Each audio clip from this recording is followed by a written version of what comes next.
yeah, sometimes the way I envision or I personally will build up something doesn't quite match with reality. Hey, everybody, welcome back to Career Therapy, the podcast. Today, we are starting a new series called Therapist Talks, where we're actually bringing on licensed therapists to share their insights into anxiety, mood, and all sorts of other great things. We've got Dan Mortenson joining us today. Dan is a PhD and a lead therapist at Chicago Cognitive Behavioral Treatment Center, specializing in anxiety and mood disorders. And we're going to be talking about these uncertain times and how to deal with uncertainty, especially in your careers, but in life in general, because things are so uncertain with how the world is today. Dan, thank you so much for joining us. Sure, no, it's great to be here, Martin. Thanks for having me. Absolutely. And one thing I always love to do when we kick these discussions off is just ask you to tell us about yourself and share a little bit about your background for folks to get the full context of where we're coming from. Sure, no, I'm all about context, so I think that sounds pretty good to me. So, well, as you said, I'm a licensed clinical psychologist, and I've been working for about over 8 years now at the Chicago CBT Center, and kind of what we do is we work a lot with with cognitive behavioral therapy, and I think we can kind of get into what that is. But for me, it's really just all about understanding patterns. And I work with a lot of different people dealing with anxiety and a lot of other types of issues that come in, so that they can really just be able to understand some of the patterns of what's going on in their life. And a lot of times it comes down to being able to take different approaches to how they approach emotions or other areas, and trying out some new behaviors to try to see if the usual patterns are not working, about what else can be done. So that's kind of what I've been doing, and I think especially during the pandemic, it's been all remote. But I've just been, staring at the screen and doing that a whole lot, and adjusting myself to all the uncertainty. But in terms of my background, I'm originally from New Jersey. I grew up in the suburbs outside of New York City, and then I went to Brown University for undergrad, and had my time there in southern New England for a little bit, and went to grad school in Houston, the University of Houston. And it was a pretty interesting experience being there, because that's I didn't realize until I got there that that's the largest medical center in the world. And Oh, so wow. I got to be involved in just about any kind of clinic, or getting experience in treatment of all sorts of different psychological issues. It was there. So it was a little bit of a kid in a candy store type thing in terms of getting trained, as I was able to do a lot there. And I worked for my internship, which is kind of the final step of the PhD, at Baylor College of Medicine, and really got to specialize a lot more in CBT, cognitive behavioral therapy, and went a lot more in depth, which I then expanded upon when I came to Chicago about 9 years ago. Initially at Northwestern Memorial at the hospital fellowship program there, and then hopped on board with the practice, where I've been doing this for the better part of a decade now. But I think that for me, I love connecting with people of all sorts of different ages, and love working with all sorts of combinations of issues. And I don't know, for me, it just kind of fits with how my brain works. And that's usually, by the way, that phrase there is what I often say with people I work with, especially those that are, trying to figure out what they want to do with their lives or career-wise, is that it's really about finding the combination of behaviors and ways of approaching things that fit with how your brain works. So when you're doing that, for several hours a day, then it just kind of fits. Your brain is happy when you're in that mode. I love that. And thank you so much for sharing your background. We got a lot of great expertise in your history to pull from. So I'm really excited to get into the conversation here. Sure. When we're talking about doing things that fit with how your brain works, I think the first thing that comes to my mind is how people struggle with the job search, because it doesn't necessarily fit with how their brain works. We work with developers, we work with people that aren't necessarily social. I hear all the time, well, I'm an introvert. I don't network. What is this thing? And I think sometimes the job of the job search doesn't really fit with how people's brains work.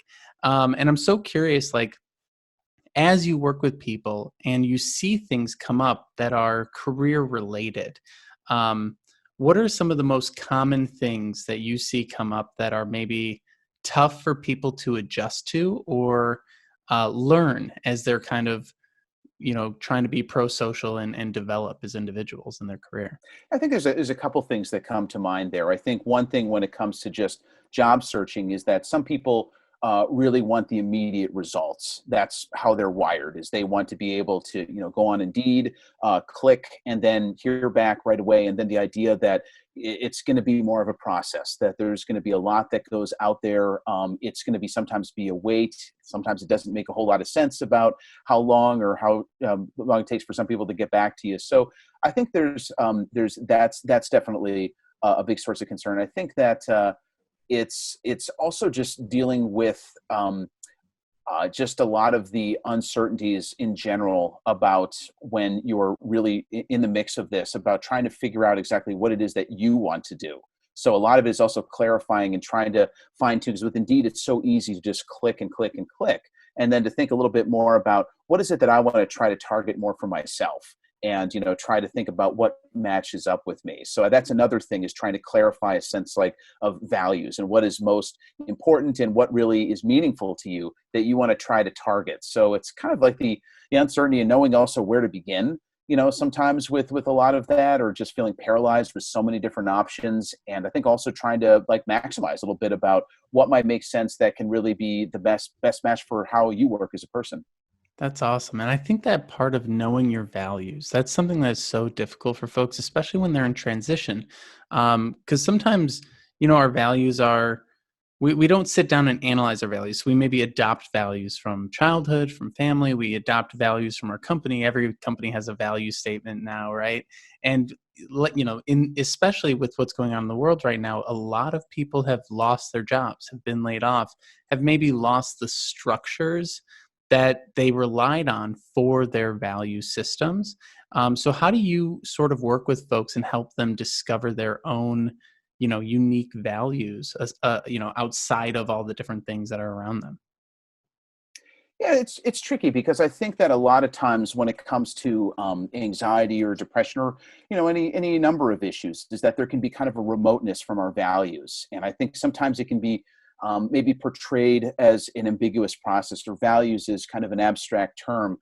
So a lot of times it can be about thinking about what types of things that you've done in the past, or certain areas where when you were doing that, it tapped into something. There was something that you were involved with, and then trying to fine tune a little bit, like when you were involved in doing this, or when you notice, even in a job that you didn't really like, there might have been an aspect of it that really seemed to appeal to you, and to take that as a nugget and then trying to expand upon that, of what were the themes in there? What was it about that really got you going, and that was able to it got something out of you. And I think it's also not going to be anything there's going to be no job that's ultimately like the ideal job, like that is like the magic pill.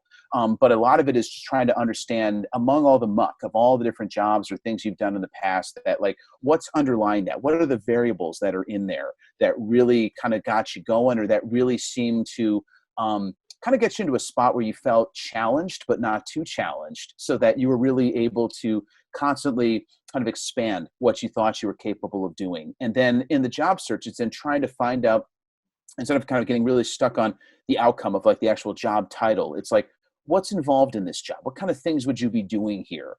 And how is that going to match up with what things you've done before? So sometimes it's really breaking it down into the nitty gritty of because it's so easy just to get fixated on just the categorization, or how it pops up on a website, that it's really thinking about what's this job going to make me do? What kind of things am I going to really be involved with? And that's where, a lot of times when it comes to behaviors and thought patterns, that's where I come in to be able to help to process some of that. That's awesome. And I really like how you called out the positives in jobs that you maybe didn't like so much, right? Because what's interesting to me is, anytime a job ends, it ends for a variety of reasons, whether you left on your own because things started getting boring, or they plateaued, or you had a bad boss, or whatever the thing might be. But so often our final maybe week of experiences with something can color years of positivity with a negative tone in our mind. It's kind of like you go on vacation and the flight home is terrible, and so the whole vacation is terrible rather than just that one moment. and being able to go back to even roles that weren't a great fit. As you're saying that, I'm thinking back to some roles and being like, there were nuggets in there that I that I really enjoyed. I should really For go sure. back and revisit those. That's great. And I think part of this is, from what I see with folks, is this gap between living in our heads and in our imagination and living in the reality of working and building a career and doing the adulting that everyone talks about, right? Where someone will be like, well, I imagine a career in, let's say, advertising. Looks like Mad Men because I watched it on TV. But then you get that job and it's totally different. It's a lot of email, and they didn't have email in the 50s and 60s, did they? And so I'd love to explore that idea a little bit with you and get a sense of what you see in your practice between the lives we live in our minds and the realities that we live in, and how people might be disconnected between the two. Yeah, that's a really, really good theme, and it comes up a lot. And as soon as you were describing a little bit before, like how you might have envisioned something and how it turns out, immediately the first thing that comes to mind for me, just personally, is I remember in college when I was still, because for myself, my own career development, like I actually did not go into college thinking like I want to be a psychologist. I actually knew that the first thing I wanted to do was I wanted to do college radio. I liked music a lot, and I thought it would just be so cool to have my own show. So I was like, well, I know I want to do that, and I'll figure out the rest later. I'll figure out as I go. And one of the first classes that I took was in Egyptology, just because, Indiana Jones, and I figured it would be That's awesome. really fun learning about all these tomb raiding experiences. And it's actually just a lot of very detailed stuff about ancient history and specific times that we found out that this dynasty was actually a year or two longer than we thought, like a lot of those erudite details. I was like, wait a second, this isn't really what I thought it would be. But for me, that was especially with kind of being on my own, one of those early experiences of like, yeah, sometimes the way I envision or I personally will build up something doesn't quite match with reality. Yeah. And so that's something that takes a lot of different shapes and forms in all sorts of different people that I work with. And I think it's not only the particular job itself, sometimes it's the idea of a job. Because one of the first people I worked with when I came to Chicago, she was doing a job search. And one of the themes that came up a lot was, I just need to find a job. If I find a job, that's going to fix everything. Because right now, my whole problem is that I don't have something to do. And it was interesting. It was when I would say like, well, wait a second, but if you get a job, there's probably going to be some other stressors or other things. And it'll be like, no, just need to find a job. That's all I got to do. And then we're going to be fine. So then, a little while later, it was that, she found a job, but it turns out that, yeah, there were other complications. And so I think that that's something that comes up quite a bit, is just this idea of like, if I just find the right combination, I find the right job, or I find, once I get something going there, it's going to fix everything.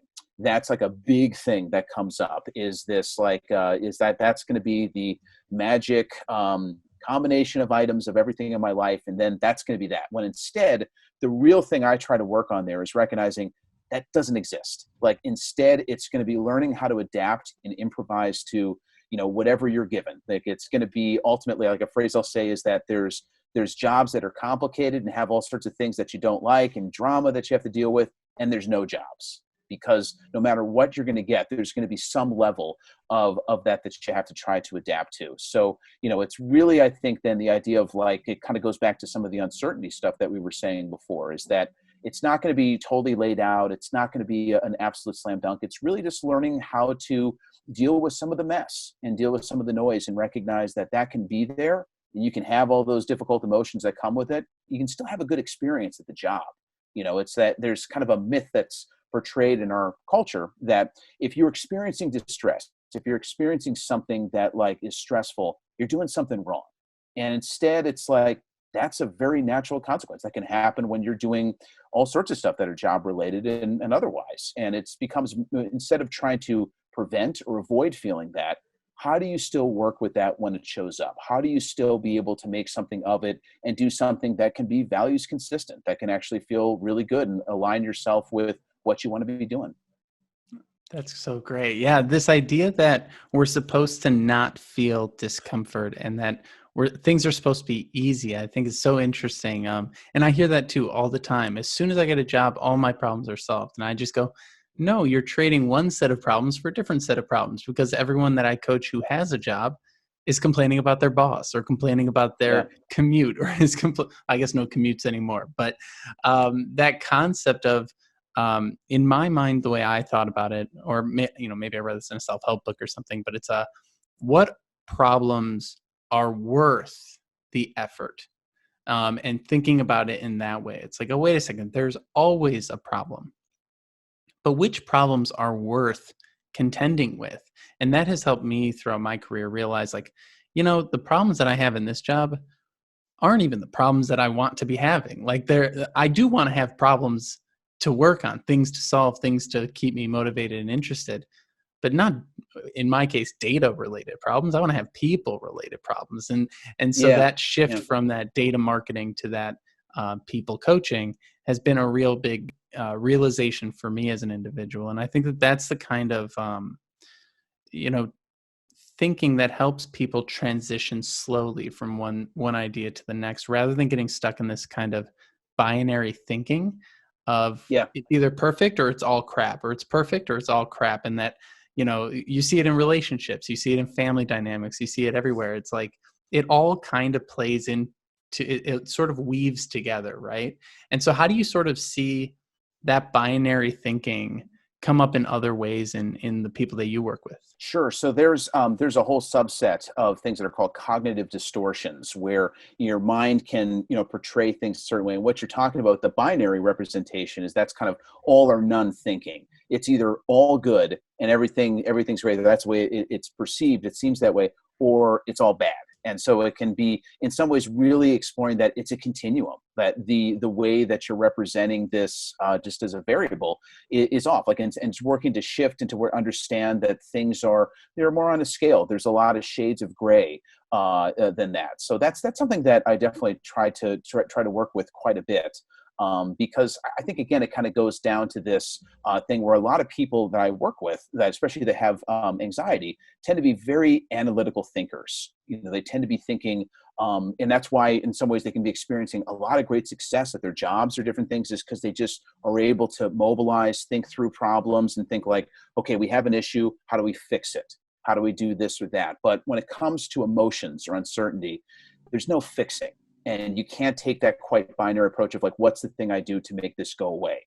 And that's a big jump that comes for a lot of people, is because, we're hardwired in general with discomfort. Is you pop a pill, you do something to deal with some kind of discomfort, you find the thing that makes it go away. But you can't make a lot of these feelings just disappear. You have to find different ways to be able to relate or to kind of work with them a little bit differently. So that kind of binary representation that you're talking about, it's huge. It really comes out a lot. And I think a lot of people, sometimes binary, the zeros and ones, you think about people in computer science, or, those that are very analytic in their thinking, and that works for a lot of different things, and it's taken them a long ways. But you have to shift gears, and you have to take a little bit of a different approach when it comes to emotions and a lot of other life stuff too. It doesn't quite fit that way. And with anxiety in particular, it's something that I've dealt with, all throughout my life. And what you're saying really makes sense, and it's the process I've gone through as well, of not trying to get rid of it or hide from it or whatever the thing is that we're trying to do, and more so accepting it and improvising in response to it. But what are some of those, let's say, strategies? Because I've said this to people where I'm like, oh yeah, well, the anxiety in your life is never going to go away necessarily. You're just going to sort of have it be there as kind of like, I think so, I've heard someone describe it as like it's in the backpack and it pops out every once in a while. I'm like, oh hey, you're still here. Yeah. But what do you see as like some of the best ways to think about it or conceptualize it, or maybe in order to be able to live with it? What have you seen work best with folks? Yeah, I like your backpack metaphor. I mean, I'm very, very big on metaphors, and sometimes it can be just trying to find the best representation. Other times it can be like more of the file cabinet, metaphors. You want to just kind of get everything all filed away, and then, when this anxiety thing keeps popping up, like you can't quite close the drawer. It just is still there. So yeah, a lot of times it really kind of comes down to just having a different type of relationship with this.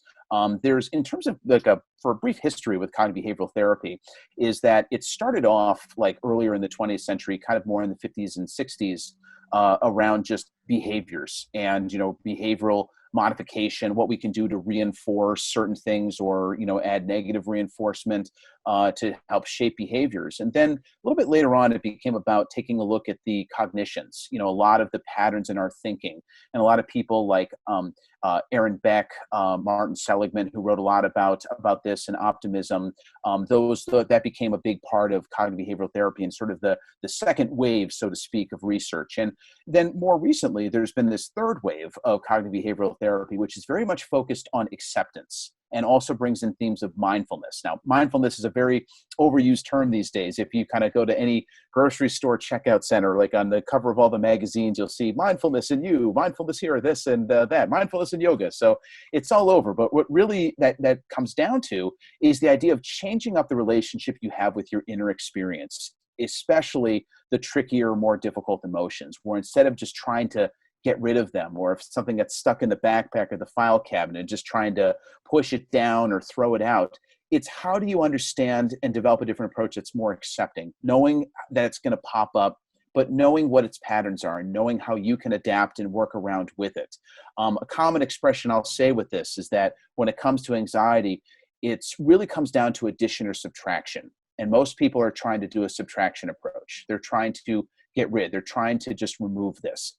And that's just going to get you nowhere. You're going to go round and round with it because it's part of your brain. It's part of how you operate. And you can't just take it out. It's like trying to remove flour from a cake after you've baked it. It's already in the batter. It's in the mix. So instead, you have to add some new stuff. You have to add a new approach to be able to work with the anxiety, to accept that it's going to be there. It's going to pop up.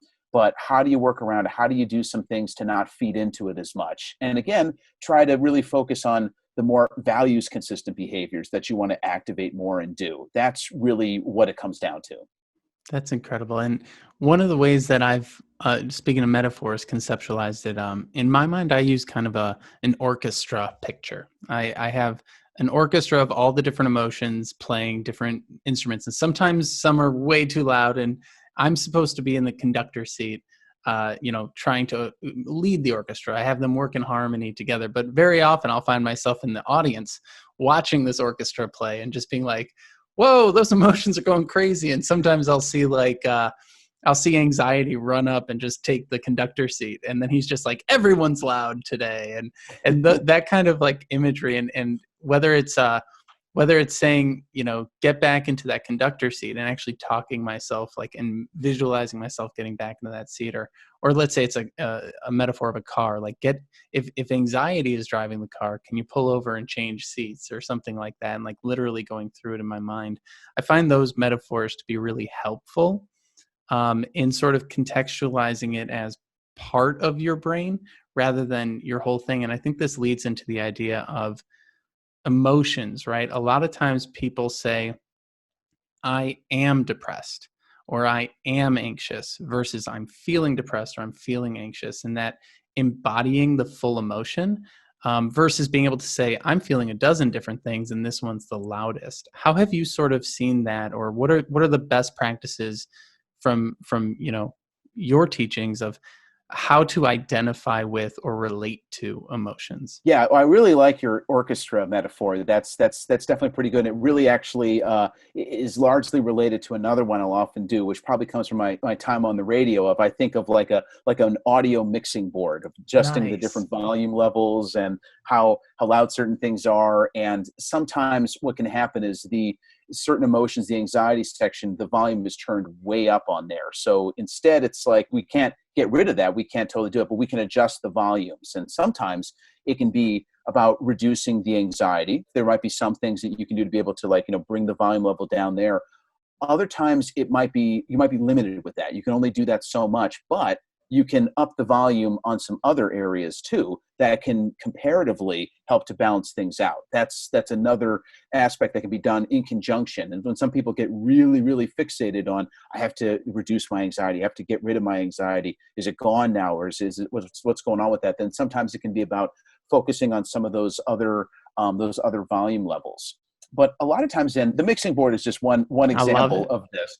But a lot of times it's just developing with whatever language somebody is bringing into me to help to understand how they do experience emotions. And that's where I try to just really take in and listen what the experience is like, what they're doing, what is not working. Try to understand the distress, of just what it is to be locked in this pattern. But usually one of the overarching patterns is that there is just so much energy that's being done to try to get rid of something, to try to say this is bad. And there's a lot of judgment that's also going in there, is that from having this is bad, this is no good, and I want to get rid of this. And instead it's like, okay, well that's really not working. That approach there is not really adding up to anything for you. So let's try to think a little bit about how to relate to this in a different way, where it's about, trying to in some ways give it a name, or try to understand that this is part of the experience. It's a valid thing that's going to happen. But what can we do with this to make sure that we can recontextualize it? We can have it be a little bit of a different understanding or a different approach that you can take with it. I mean, a common one I'll use that I can actually think of from earlier this week is if you were throwing a birthday party and somebody that you weren't really a big fan of shows up at the party. And, it's somebody where, you're like, okay, they're there, but you don't want to make a scene, and you don't want to, get into it with the person, say, what are you doing here? Because then they're going to get upset. You get upset. It becomes a big thing. And then the party is, it just almost doesn't happen because there's just so much drama that's going on. So instead, that person is anxiety. That person is whatever emotion that's there. So you can acknowledge them. You don't want to also try to spend all your time ignoring them. Is that you can acknowledge, like, oh, hey, yeah, I see. Yeah, you're here. Cool. But they're going to go off and they're going to do their thing, and you do your thing, and you kind of work to coexist. You sort of cohabitate in a way with this emotion when it comes up. So that's just another example of something that will come just to have like a different understanding of what this person is, rather than being locked in some kind of conflict that doesn't go anywhere. Is to develop a different sort of approach that allows you to connect with it in a different way, and ultimately allows to freeze things up so that you can be able to do different things that are meaningful to you, that you want to be doing. The idea of cohabitation is so interesting to me. It's like not trying to hide or leave the room or run away or even be confrontational, just kind of acknowledging. And that, I think, also comes to the moral judgment piece that you mentioned, because when we're going through the job search and, trying to grow in our lives, in our personal and professional lives, I find a lot of times people look at different behaviors or different things that happen. Let's say you get rejected, or someone just doesn't respond to an email you sent, right? And there is so much more weight put on it than it probably ever deserved or needed, right? A good example of this might be, probably 6 months ago, I sent an email to someone and didn't get a response. And I was like, uh-oh, did I do something wrong in that interaction? Well, whatever, moving on with my day, because I've spent so many years, learning how not to fret over those things. And then like 3 months later, they responded and they were like, oh my gosh, I never checked that email. I'm so sorry. And I'm like, I'm so glad I didn't go down a spiral with that, because I see it all the time where we'll take something that, if we had security in our lives potentially, and this is again going back to that binary thinking, well, if I had a job, I could network so easily. But I think these emotions come up all the time, even when we feel secure. But that sort of overemphasizing or putting too much emotion into something that should probably be fairly benign or fairly emotionless. And I'm trying to think about what that might be from more of a psychological perspective. I mean, obviously rejection hurts, and getting a job is something that stresses people out. But is there something deeper going on there? Is there something from a psychological perspective of like where we put attention or how we focus attention, and how that might be misaligned or something? I'm kind of curious what your thoughts are on that topic. Yeah, I think a lot of it is a big thing I try to do is that it's how we allocate our attention, what we choose to really give the attention to in a lot of different aspects of our experience. And when you have a lot of attention that's going into either anxiety and all the hypothetical stuff that could happen in the future, what about this, what about that, that really reinforces it. That makes it a lot stronger. And then also sometimes kind of as you're talking about, it can be about the threat of rejection.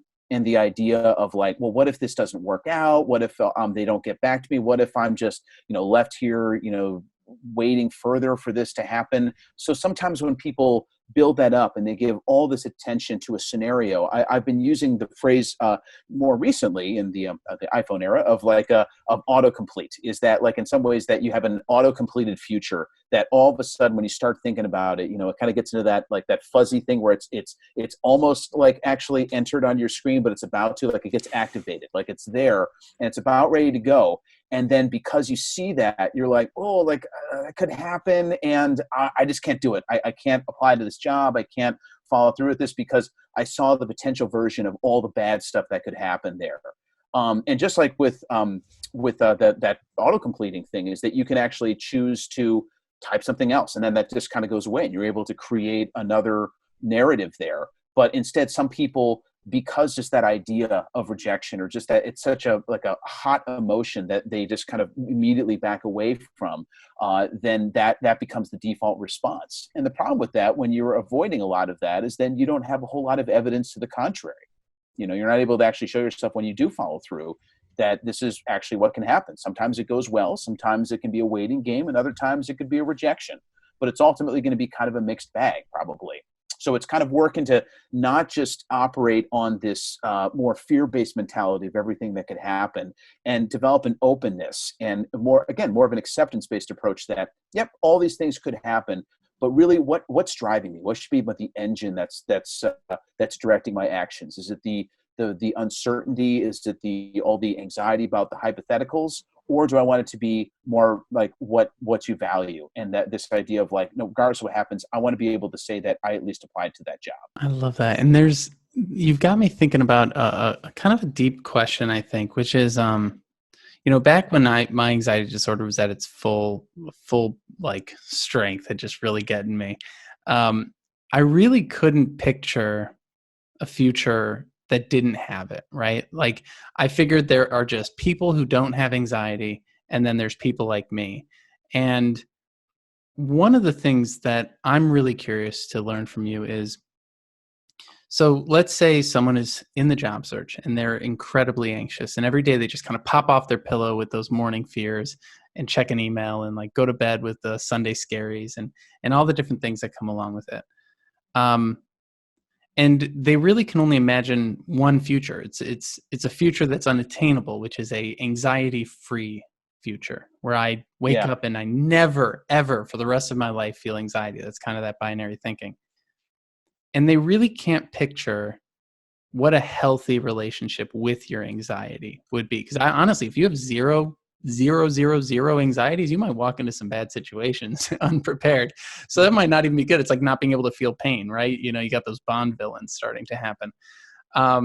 So there's this kind of a two-part question. The first part is, how much can people actually change? Because when people come to me, they come, and I'm sure with you, they come with a lot of limiting beliefs already really set in stone. Whether or not they're introverted or able to network or do a whole bunch of different things. So how much are people able to change, and in what time period have you seen like changes be able to be made? And obviously there's no one answer for this, and then what would a healthy relationship with anxiety look like if maybe you have an example of someone who's done a good job responding to it? I'll pause there and let you take the question where you want to. That is a pretty deep question. It's all good. I think there's a lot of really good points in here. So I think first off, I just have to say that anxiety, the reason we have it is that there's a function to it, as you were alluding to, is that if we did not have anxiety, we'd be in big trouble. Like we've inherited anxiety over millions of years, evolution-wise. It's just because that is something that does work to keep us safe. Like it just like how our sort of Neanderthal ancestors had anxiety to be able to think about fear responses, or that there could be something threatening that's around. That's part of what kept them alive. Like if we didn't have this part of our brain, kind of more in the center of the brain, we wouldn't look both ways when we cross the street. We wouldn't be able to detect threats. And so we really do need this around. So a lot of times when somebody comes in with a limited belief of like, yeah, I really just got to get rid of this anxiety thing, or this idea of like, no one else seems to have anxiety, I just have anxiety, so I just gotta cut this out. Like, can we, like they're not literally saying this, but they're almost like, can we just remove this part of my brain, or can we just like zap this out, like, or almost like that movie Eternal Sunshine of the Spotless Mind. Can we just go through and take that out and then just like it's not even there. And it's like, well, first off, no, we can't. And second of all, if we did that, yeah, you'd be in a lot of trouble. Like you wouldn't be able to actually, be able to function without anxiety, without that part of your brain. That's kind of what keeps you thinking ahead and being able to like detect like what kind of things you need to be considering. Sometimes you need that part of your nervous system to rev things up before you're doing something like a test or a presentation or whatever, to be able to kind of mobilize things. So you really do need all of this. So instead it just becomes about I think I used this term before, but it's about recontextualizing what this means. Because if there is ultimately like one person I can think of that has no anxiety whatsoever, and that's somebody who's not alive. Like that's an example, a little dramatic, but it's I sometimes love I'll that. give is that like, well, there's brains that have anxiety, and then there's brains that are not alive. Because to be functional and to have everything going, it means that you're going to have emotions and anxiety and all the rest that also comes with it. So instead, it becomes very much about knowing how your anxiety works, how it pops up. And this kind of gets into the second thing you were saying about how much can people really change? How much can you really expect? And that's a little tricky. I think there's some different schools of thought on this. And to me, it's like, this is something where, most psychologists have a default answer to a lot of these types of questions, which is it depends. And that is in part my answer here, is it really does depend a little bit on the person. It depends on some factors like willingness, like this idea of that, if you really want to try to change, so just for instance, like how much you network. If you have a limited belief of like, I don't network, I don't really do that, then if you continue to reinforce that and then you're not implementing behaviors, then guess what? You have kind of shown yourself through the lack of action that, yeah, you are officially somebody who is not networking now. But if instead you have an idea, just as an example of like, well, I don't exactly like networking, but I kind of have to do it. And what if I had an adjusted approach where I had some specific goals of like, not my favorite thing, but I have these 2 times a month, I reach out to somebody, or I actually follow through with doing this. And it's not because I'm like a networking person. I'm doing a networking related behavior that I'm putting in the mix. And it's almost like an experiment. It's like, what if I just put that in there and I see how it works? I see actually as I move forward that, hey, actually this is kind of okay. There's some parts of this that I kind of like, or there's some aspects that do fit what I do. So a lot of it is that it's not about getting too focused on the outcome or the finished product of what type of person I am. That's always in flux. And it's a big thing, I think, a lot in therapy, is understanding that nobody has it all figured out. We're all works in progress. We're all in the process of just trying to see what exactly we're made of, what we like to do. And a lot of people get fused with this idea of this is the person I am. And it's trying to ultimately implement a little bit more from a curiosity standpoint. What else you can try out? What else you can try to do? What ends up fitting, and how you can continue to evolve. But understanding that there's going to be some limitations, so that somebody who wasn't a fan of networking is not going to be making this the center point of their career, but it could be a little bit more of a side thing that they have, or they're able to implement it in different kind of ways. Yeah, I love that, because I was someone who used to have like panic attacks with networking, and oddly enough have made it the center of my career. But I really like what you're saying here with focus, or don't focus on the outcome, and recontextualize. Because I do think that I see a lot of times someone will be like, I don't like networking, and then it's their homework for their boot camp or whatever it is that they're in, that they have to do it. So they go do it begrudgingly, the same way like if a parent was telling you to go, call your grandma or something like that. You're like, oh, I'm in a bad mood on this phone call.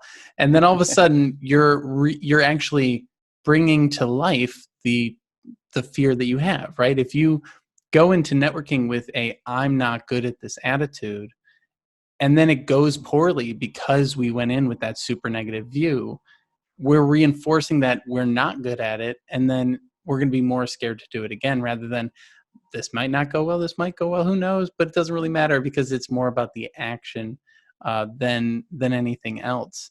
And this idea of recontextualizing how we enter into things, I think, is really helpful. And so I want to shift back to the real core of what we're talking about here, which is how uncertain everything is in the world right now. Like the job search is uncertain normally, and it's even more uncertain due to layoffs and COVID and all the different stuff that's happening in the world. Like we're uncertain just who to even trust with the news. We're uncertain who to even trust with whether, certain things are safe to touch or not to touch in the world, right? So there's a lot of uncertainty going on.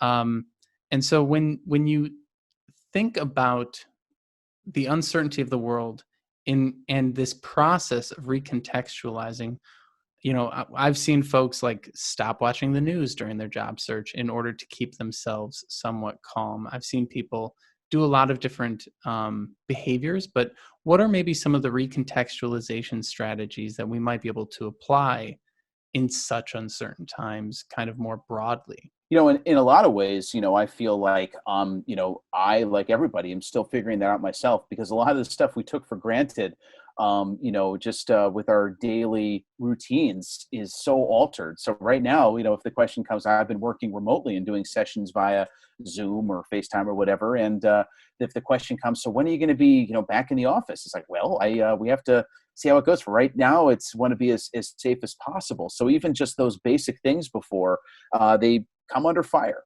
where it's really tough to know. So the one thing is I think to be careful about is that I try to also share that with other people, is to say that, like, 'cause I think, as you were saying before, there can be that feeling of, well, everyone else has this figured out, or everyone else has certainty, but I don't.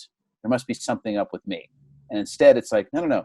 We're all dealing with this uncertainty right now. There's all the uncertainty that we were bringing to the table already. And then there was a collective huge amount of uncertainty that was then dumped on top of that. And that's a lot of weight. So in some ways it's about, working to empathize and to really say that this is, again, not something that we just try to fix. It's not going to work here, but it becomes more of this idea of adaptability. And I think that the phrase that I've used probably the most, I was using this a lot earlier in the pandemic, is that there's so much focus on the macro, about when is this going to get back to normal? When is that? Or on a societal level, like when are things going to go back to normal? And I remember there was a phrase also in conjunction with that, when this is all over, I'm going to do this. Like that was used a lot. So like, when this is all over, I'm going to get a haircut. When this is all over, I'm going to do this. And then I think we've come to this thing of like, yeah, there's not going to be a definitive binary thing, going back to that term again, is that it's not like, okay, COVID is officially over now. It's not going to be something like that. So instead, it goes back to this continuum thing, is saying like, well, I have to try to adapt to this a little bit differently. And the best way to adapt, instead of focusing on all the macro stuff, is the micro. Like thinking about your life, is that, okay, so here's what I have going on right now. What can I do with my routine? What are even some small steps? Because whenever I get stuck, or get stuck kind of in this larger situation, I get real behavioral. Because we can't really change how we feel. We really can't. Like, we're going to feel how we're going to feel. Our brain is going to just dish out the emotions, and that's just how you feel. Yeah. And you really can't change up a whole lot what you think. Because sometimes, you can sort of be able to recognize some of the patterns in your thinking and change it to some extent. But in large part, you're just going to have some thoughts that pop up. But your behaviors, that's what you can work with. That's the kind of thing that, when you're thinking on a more micro level with all this uncertainty, I can still change up what I'm doing with my daily routine, what I'm doing right now. What kind of things do I want to try to implement in more? And you see that a lot, of course, with different people when they're doing things like, this is what I've baked today. This is the kind of bread I made. I'm trying to think of other types of, like, probably Instagram type trends that have been going on with that. But yeah, that's just like one example of those are what people are actively working to do. And sometimes it can also be with job strategies stuff too, of like trying to think of what else is out there that you might want to apply for, what else is going on in some other areas. But it's really just kind of getting down to the micro level and thinking on a more behavioral standpoint of like, what can I be doing now? What are some small steps I can take? Yeah, that routine piece is so important for folks to really focus on, I think, because, well, the two things that you said there. The one is, therapists are human, coaches are human. We were going through all this stuff at the same time. Like I know at one point I burnt out on Zoom calls. I was like, gosh, I've been doing Zoom for years and I'm burning out on Zoom calls. I can't imagine how other people are feeling. And this idea of routine is actually something I've had to implement as well, trying to figure out how to work out and bring meditation into things, because, being at home by choice is how I used to be, and now being home because I have to is a totally different. It's funny. It's the same experience, but it's a different experience. If that makes any sense. Yeah, yeah, Um, I got you. and so, what are maybe some of the routines? Let's say someone's about to, they're starting to feel that anxiety well up. They're starting to feel those those thoughts and those feelings overtake them. Um, are there any like really nice sort of basic routines that they could start implementing that would help alleviate or manage that experience? Yeah, so I think when it comes to the anxiety and thinking about different routines or go-to strategies there, I think it also depends on the level of anxiety that somebody's experiencing. And I kind of have sort of, temperature style readings is that if you're in the red, so if you're on a scale of 1 to 10, if you're 8 or above, and there's just a ton of anxiety that has got you physically dysregulated, you can't really think your way out of that. So in Mm, some ways, if you're really feeling amped up, or if there are times of your day or certain situations when you get that amped up, kind of have to do something physical to be able to calm yourself down. And that can be anything from figuring out exercise or even just being able to kind of separate to take a walk or run or showering or whatever it is to be able to have like something physical stimulation based that can be able to bring you out of the red.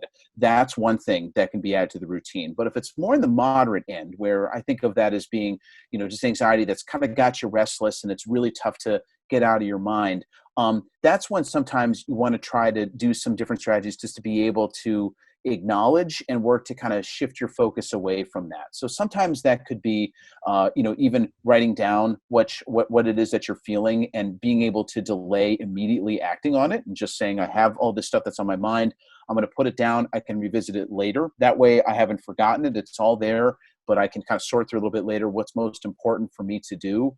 Other times it depends on the source of the anxiety, but sometimes it might just be whatever you can do to not ignore it or not avoid what's going on, but also not to feed into it too much. I think that anxiety is something that can be as strong as how much you are really having it go round in different cycles in your mind. If you have it go round and round, it's going to feel stronger. So it's going to be about working to not fall into that pattern quite as much, or just be able to kind of recognize and give a name of like, yeah, I'm cycling right now. When I cycle like this, I gotta shift it up. I gotta do something a little bit different. I gotta get my mind on something else, and I can revisit this later when there isn't as much cycling.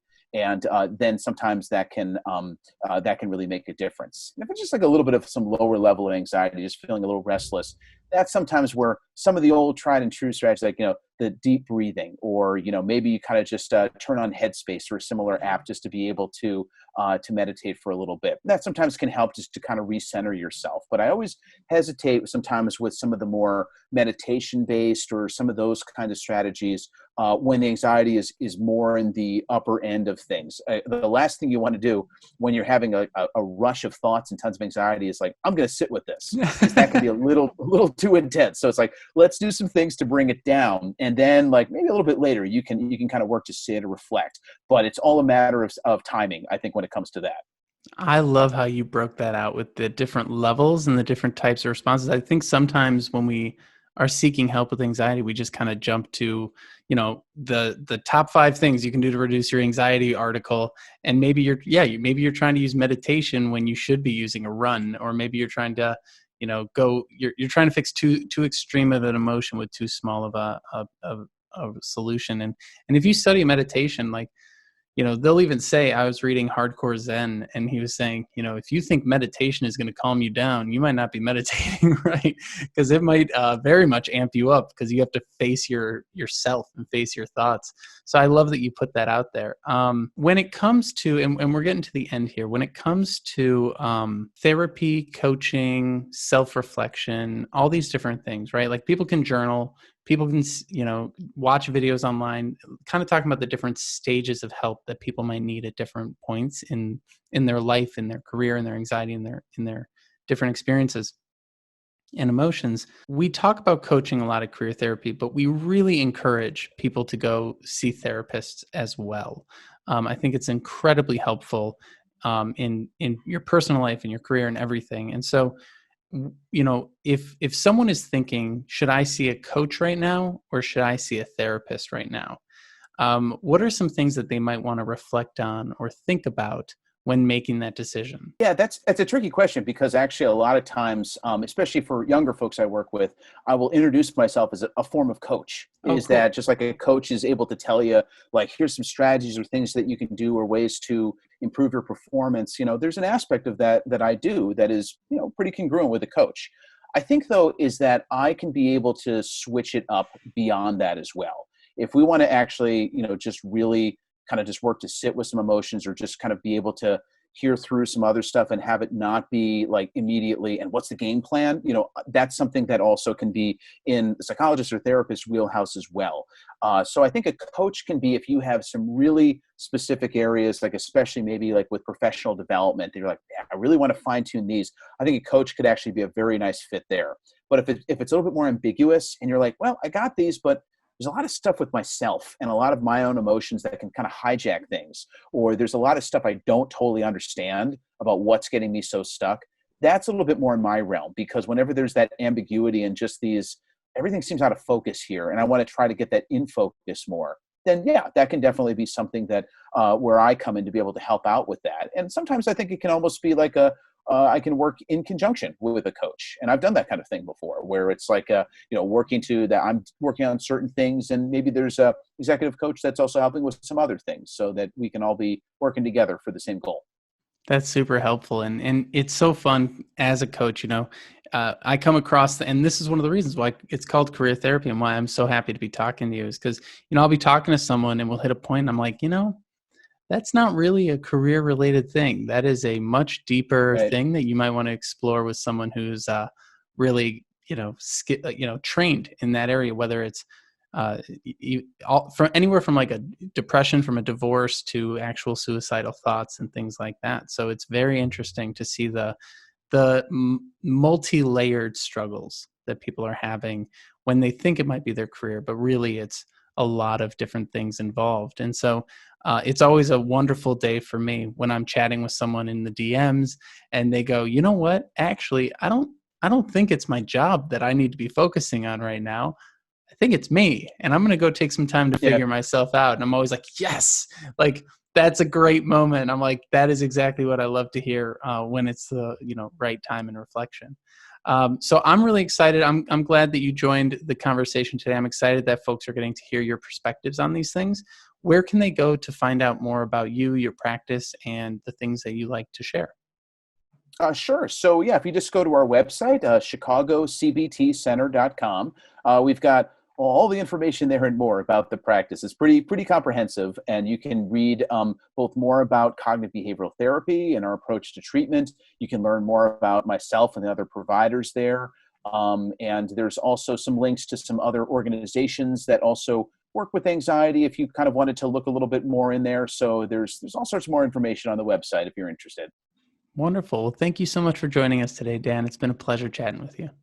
No, it's been great to be here. And I think this final thought, it's always like there's never a finished product, I think is the thing, is that so many people are just like, how do I get to this ideal? And a lot of it is just knowing that it's not a thing, and it's just working with what you've got. I love it.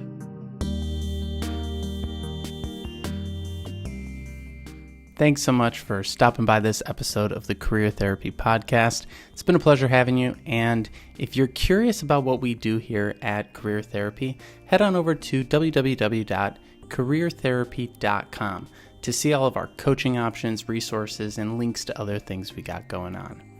If you would like to share your story on this podcast, something that you've gone through, a transition you've experienced in your career, whether it's getting a job after college, or going through a layoff, or getting back into the workforce after raising your family, we would love to hear from you. Head over to linkedin.com/in/Martin McGovern and shoot me a DM. Let me know what's going on, and I'd really like to share your story with the world. What we're trying to do here is really normalize the emotional side of the job search, because we all go through it. We all have tough times in our careers, and sharing these stories really helps people feel less alone and feel more empowered to take their career back into their own hands and make something of it. So thank you again for stopping by. If you'd like to leave a like or a comment, subscribe or share, or leave us a review on iTunes and I think maybe even Spotify, we'd really appreciate it. Best of luck to you in all of your career endeavors, and I'll see you on the next episode. Cheers.